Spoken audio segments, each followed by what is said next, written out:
Carefully remove the rotating cylinder and extension from their twist lock containers and place on a clean, dry bench.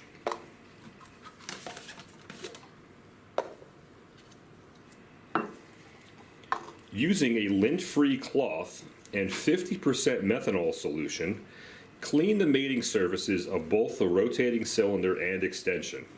Ensure there are no scratches or abrasions on either surface.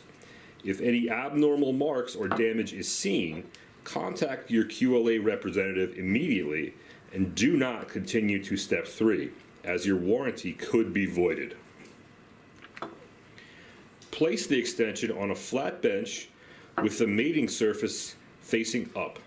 Gently slide the rotating cylinder over the extension and push straight down until both pieces are fully mated. Install the assembly on the spin shaft. Repeat for each position to be tested. Immediately after the dissolution analysis is complete, uninstall the assembly from the spin shaft and rinse with deionized water. Hold the rotating cylinder in one hand and the extension in the other.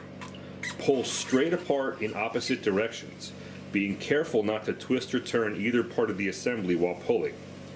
Rinse both pieces separately with deionized water and wipe each mating surface with a lint-free cloth and methanol. Ensure no residual material is present and allow to dry.